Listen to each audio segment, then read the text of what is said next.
Take this for the mess. I don't want your money. Clean it up. Don't be difficult. No. The reckoning. The sound was vulgar, not a loud crack, but a wet percussive thud that tore through the sterile hum of the Galleria Grand luxury market.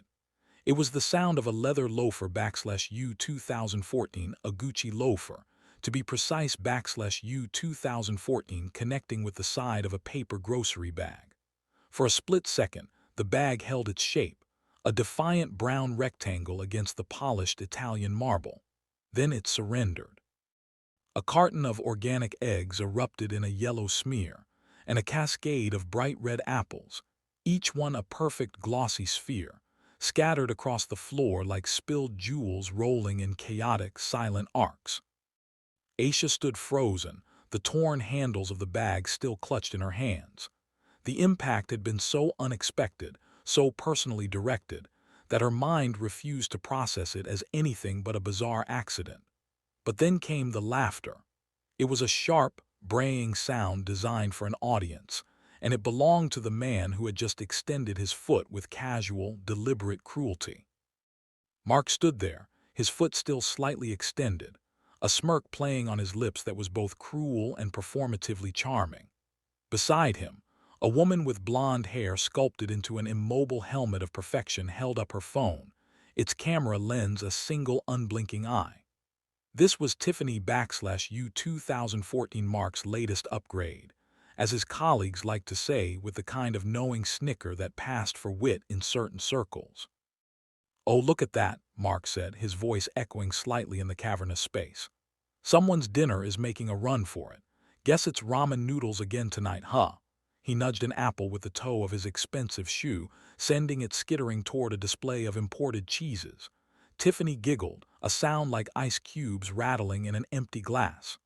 "Literally so clumsy," she chirped, panning her phone from the mess on the floor to Aisha's stunned face. The humiliation was a physical force, a wave of heat that washed over Aisha's skin.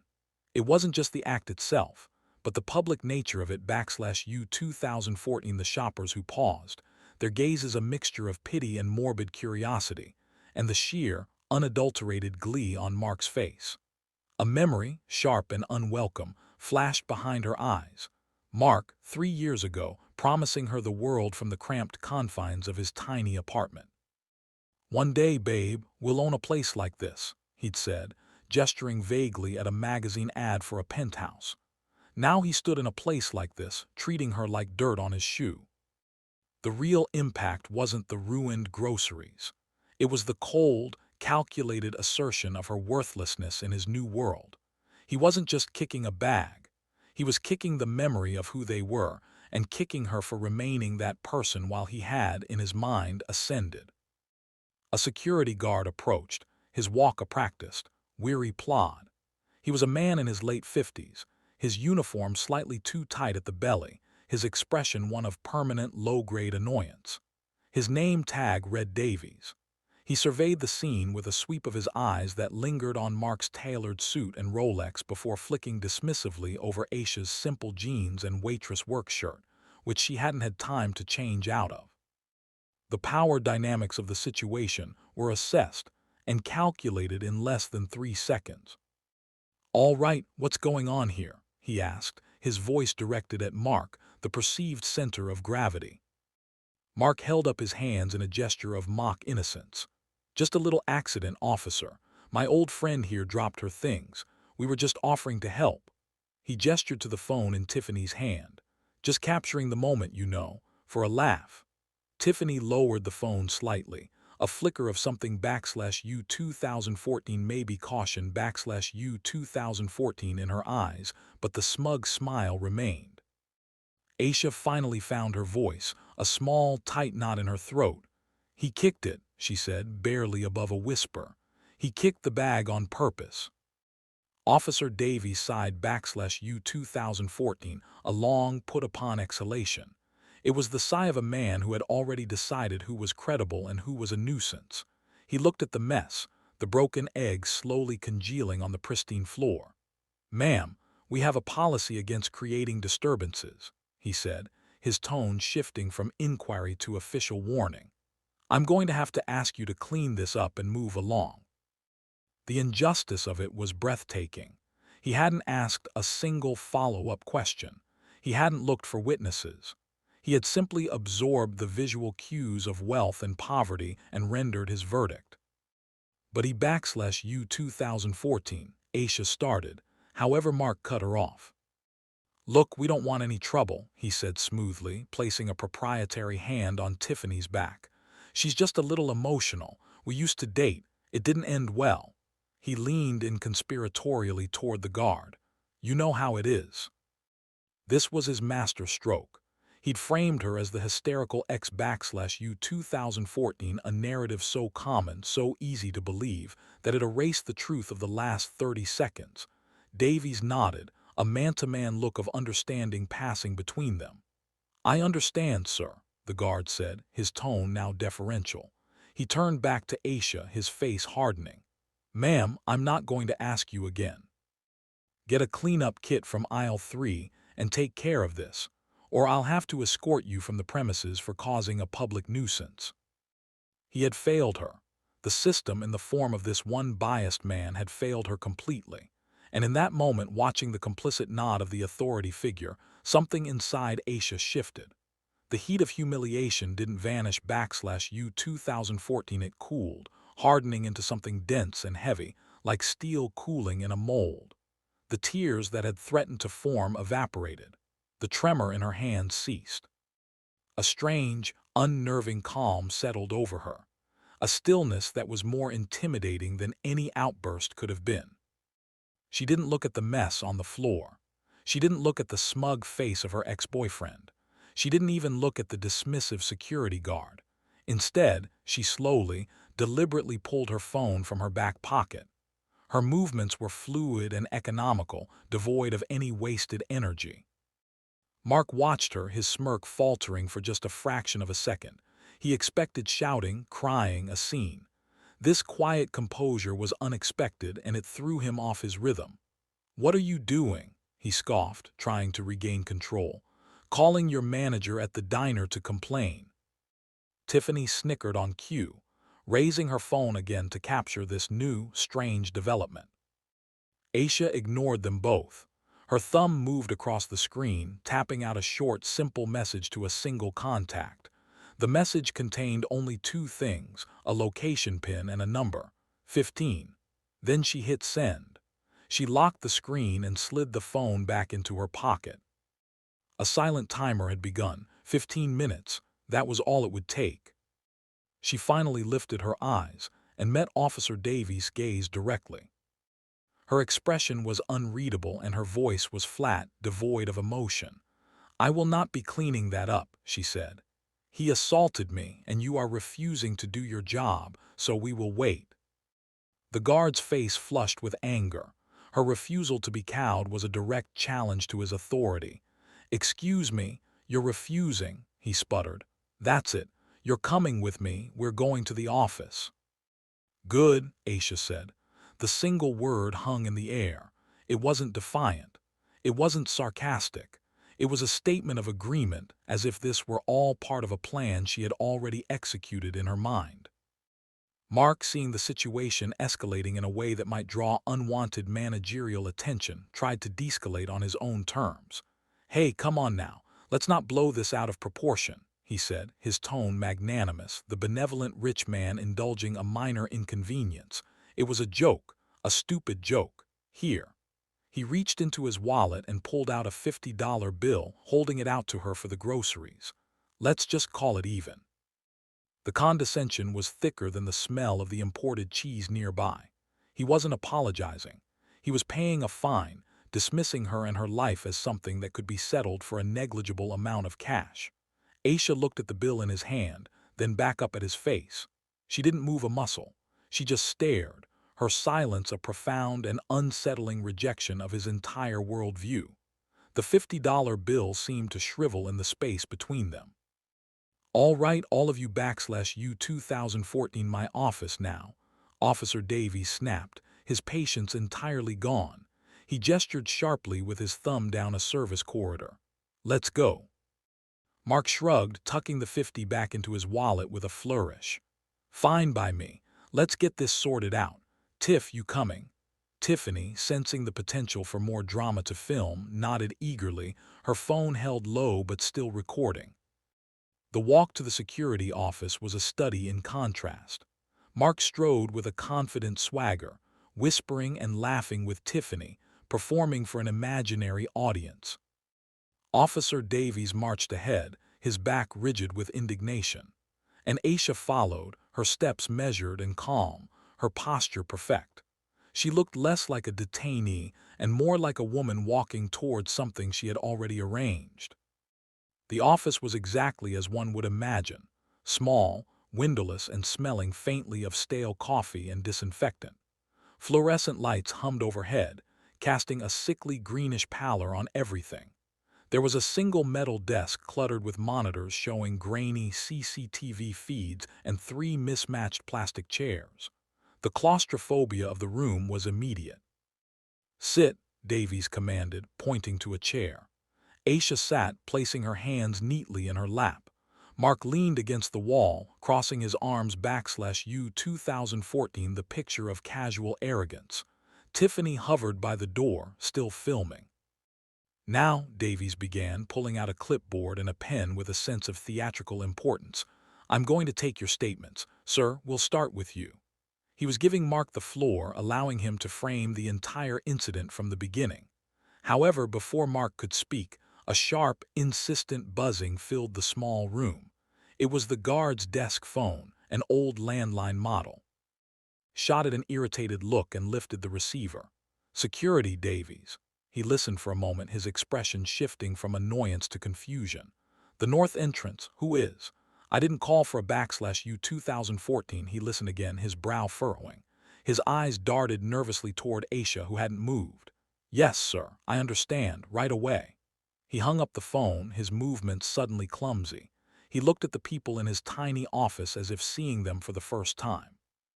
The arrogance had drained from his face, replaced by a dawning, fearful uncertainty. "There's someone here to see you," he said, his voice now a low murmur directed at Aisha. The question was unspoken but deafening. Who could she possibly know that would have the mall's head of security personally radioing a guard in the basement? Mark's smirk finally vanished. He pushed himself off the wall, a flicker of genuine unease in his eyes. He had assumed she was a nobody. The foundation of his entire cruelty was built on that assumption. Now a crack was appearing in that foundation, and it ran all the way down. The hum of the fluorescent lights seemed to grow louder in the waiting silence. 12 minutes had passed since she sent that message. The office door opened without a knock.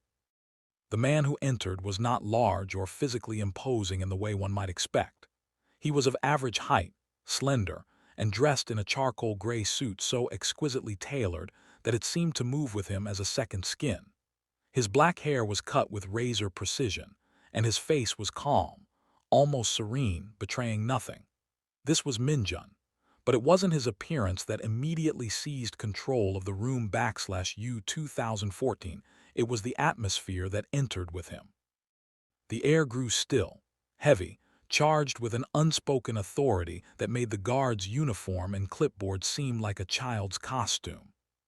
2 other men, broader and dressed in similar dark suits, flanked the doorway, their presence a silent, immovable promise of consequence. They didn't look at anyone but the man they served. Officer Davies shot to his feet, his chair scraping loudly against the linoleum. "Mr. Kwan," he stammered, his face pale. "I /U 2014. I wasn't aware you were on site today."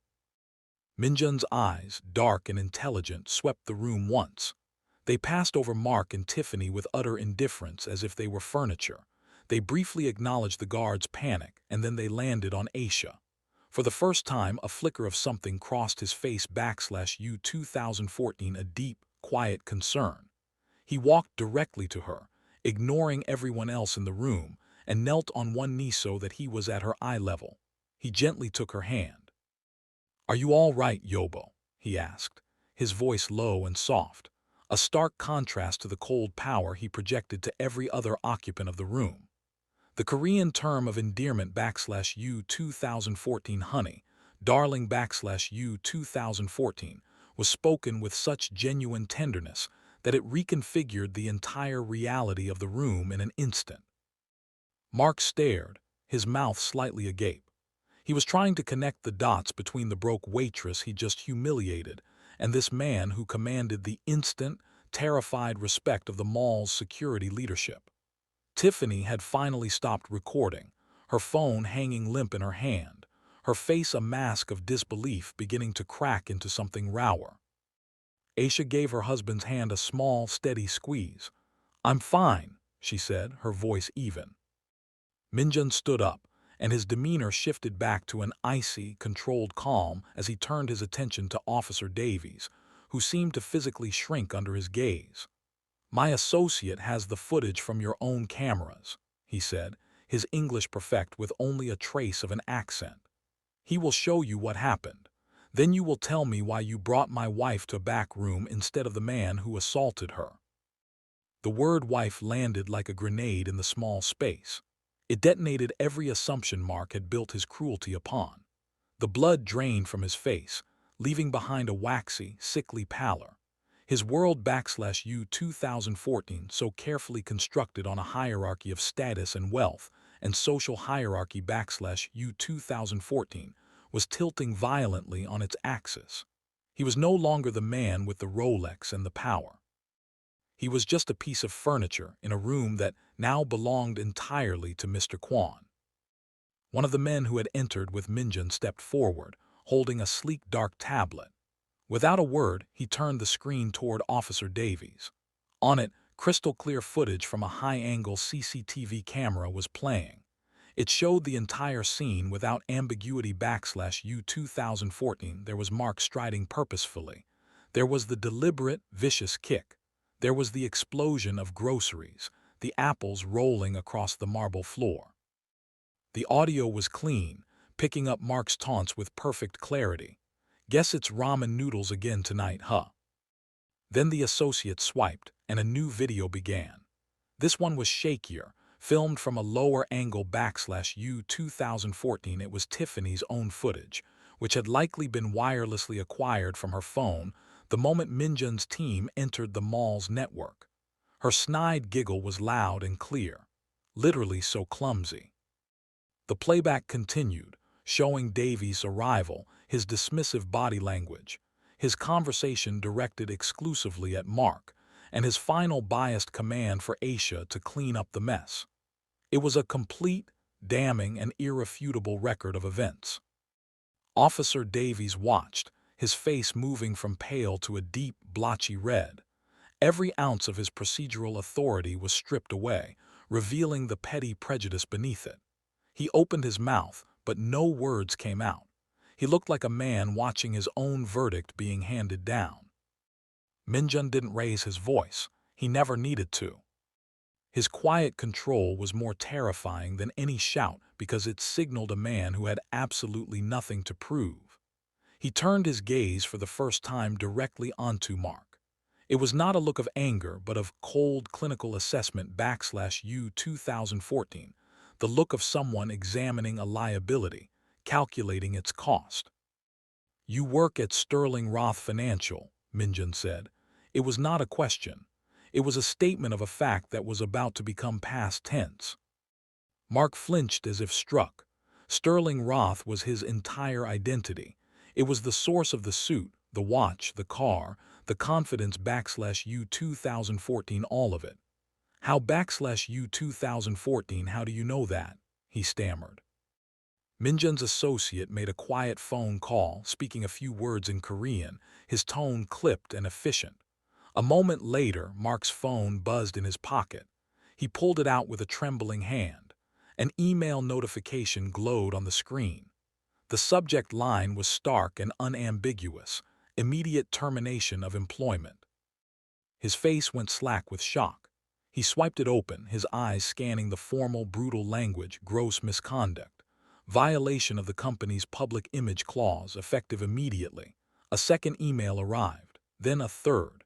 His corporate accounts were locked. His access to the company's server was revoked. A final text message chimed /U 2014. It was from the fleet manager for his company car. The vehicle's GPS had been activated, and it was to be repossessed within the hour. All of it /U 2014. The complete and total dismantling of his professional life /U 2014 had taken less than 90 seconds.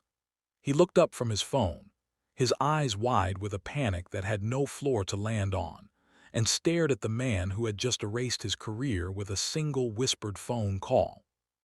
Minjun's attention shifted, moving from the professionally ruined Mark to the socially terrified Tiffany.